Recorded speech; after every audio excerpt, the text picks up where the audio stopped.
In this video, I'll be checking out the new mini wireless CarPlay and Android Auto adapter from Ottocast. This is a new 2-in-1 wireless adapter from Ottocast that offers a super compact form factor, wireless Apple CarPlay and Android Auto capability. It comes in a variety of colours, and its main USB is that it has a small little switch on the adapter itself to allow you to disconnect from an existing device and reconnect on a new one. So there is some level of multi-user support, but let's see how well that works in our demo. But first, let's check out what comes inside the box. Okay, so here's what you get inside the box. You get a paper instruction manual, you get the adapter itself, and you get two USB adapters. You get one 90-degree angled USB-A adapter, and you get one USB-A to USB-C adapter for more modern CarPlay ports.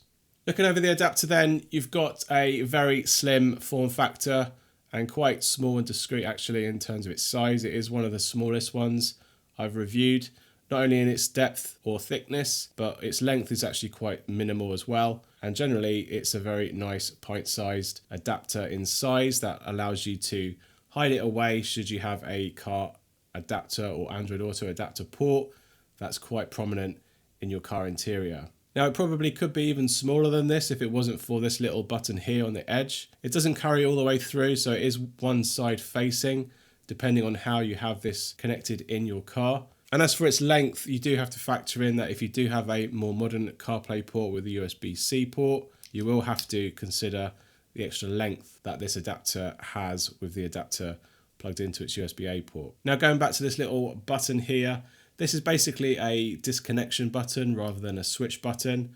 Unfortunately, it is only allowed to press at once and it will actually disconnect the current connection, allowing you some time to reconnect on a different device over Bluetooth. There's also a timeout function, so if that device actually is turned off or the Bluetooth is currently turned off on the other device, it will change to the second paired device that it stores in its memory and connect to that device instead. So in a way there is some multi-user support, but not the kind of level that we are hoping that it will come with. If you literally switch between two of the actual devices with a second tap, for example, that would be a little bit more preferred personally. There's not really much else to write home about here. There is a little LED on the top there to let you know the connection status currently. We've got Ottocast's new current branding that they've actually adopted recently. But other than that and some stamps on the back, is pretty much it for the actual adapter itself. It is USB-A, it's not USB-C. So that's pretty much the adapter all covered. Let's jump in the car now and see how well this adapter performs. So I'll see you there.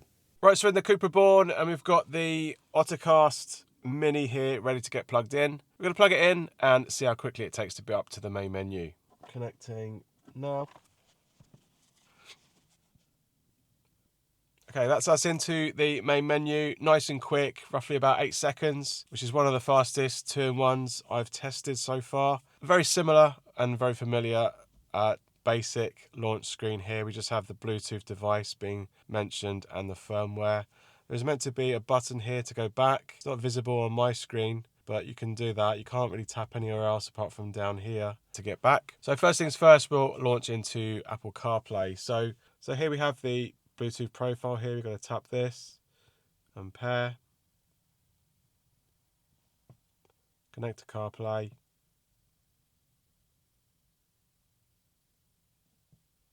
and that's us into CarPlay. Very nice and quick actually, into CarPlay wirelessly without any wired connection. And we can see that it's very nice and rapid actually. The touch responsiveness is very good. We'll jump into Apple Maps here and do a little bit of a jiggle backwards and forwards, and that all looks good to me. We'll just try route guidance in CarPlay to see if that gets passed through. Yes, it does. It doesn't do the proper heads-up display, but it does at least the navigation on the instrument cluster, so that's good. So that's maps. We can go into audio and check out some audio. Well, here we are back in the hot, muggy streets of New York.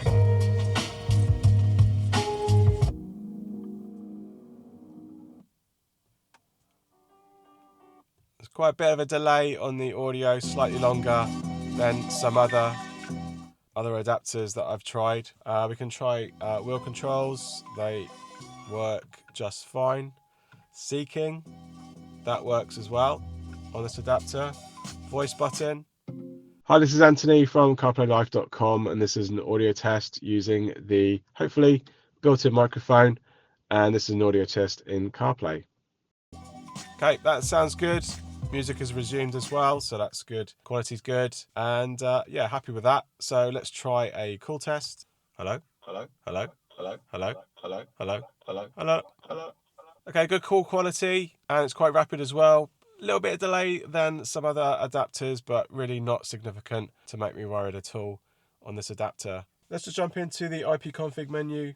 That's the IP config menu for this adapter, mirroring pretty much the same as their U2 Air models with quite a basic IP config menu. You've got factory reset. You can choose the Wi-Fi band between 3 options. You've got audio streaming modes if you have any compatibility with audio. Delayed start if you have, again, compatibility fixes. And then you've got GPS mode 1 here. The map isn't pointing us in the right direction, so let's just switch it back to default. Setting it to mode 1 fixed it. Now it's not working, so we'll just reboot. It has to do a reboot. It can't do it live like the Mini SE could. There's no other updates at the moment, but now on default, we are facing the right way. So perhaps default is the right option to have, but it didn't work straight away, and it needed to toggle it off and on again, kick that into touch, but we're now pointing in the right direction. That my inbuilt navigation is telling Apple Maps. So that's all good.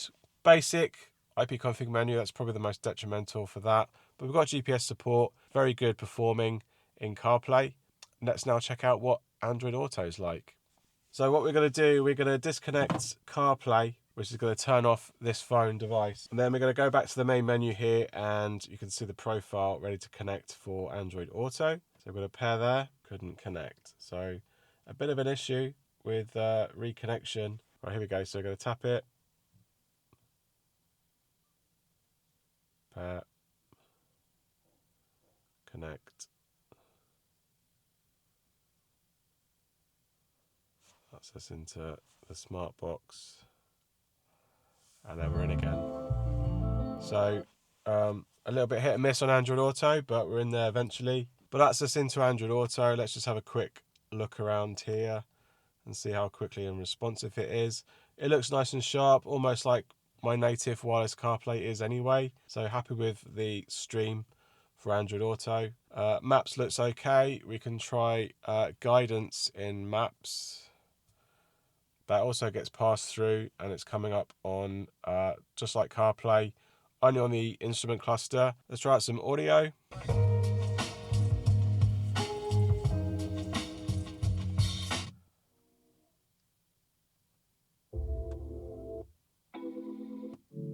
That all sounds good, quite rapid, better than CarPlay. Wheel controls, backwards and forwards works fine. Seeking, does look like it. No, I thought it was seeking then, but it's not. Call button, that triggers Android Auto Assistant. Sorry, I didn't understand. Probably won't. And that's it for the wheel controls. We've done pass through.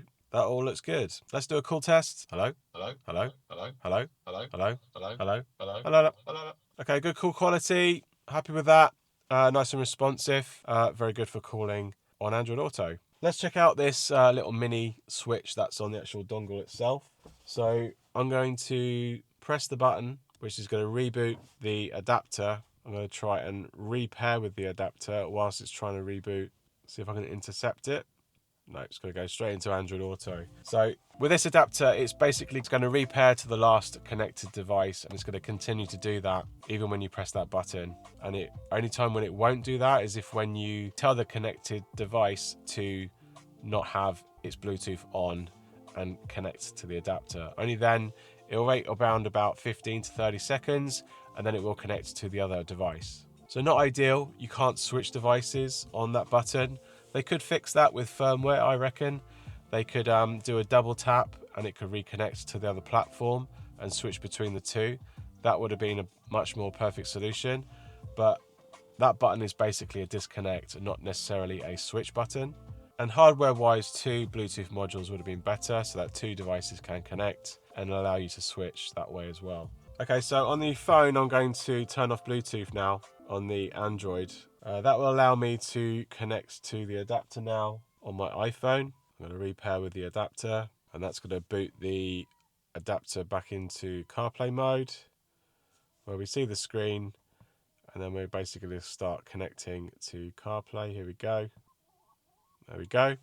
So now we're in CarPlay. I'm going to turn Bluetooth back on now on the Android. But if I tap this button now once, CarPlay is going to disconnect. And if their logic is right, it's going to reconnect to CarPlay. It's not even going to remotely try to connect to Android Auto. And if it boots into the launch menu, like here, that means it's going to go into CarPlay because Android Auto doesn't have that functionality. So if you were to use this in a pairing process, as two of you that share the same car with this adapter, the best way, if they've got an iPhone and Android, either way, you're going to have to turn Bluetooth off the device that you don't want to connect to. For example, if we want to connect to the Android now, our Android has Bluetooth on. We're going to turn Bluetooth off on the iPhone. We're going to tap this button here, and we've paired both devices. It's going to reboot now, and in theory, it's going to try and connect to my Bluetooth, not find it, and in so many seconds, it's going to then attempt to connect to the other adapter instead.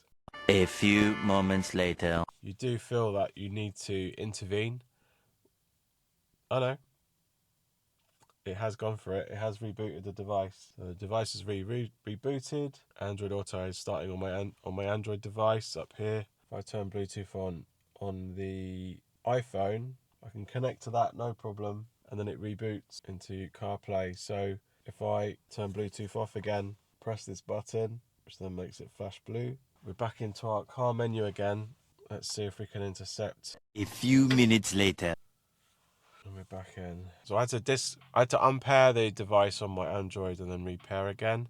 So not a really good solution, unfortunately. And I think it could do a little bit better with that whole switching process. So the Ottocast Mini Wireless CarPlay and Android Auto adapter currently retails for $59.99 directly from their store, and I'll put links down below so you can learn more about the adapter, support the channel, and buy yourself one. Not a bad adapter, specifically for CarPlay and Android Auto. Technically, if you are using just one device, it's not a bad adapter for that. It performs fairly well.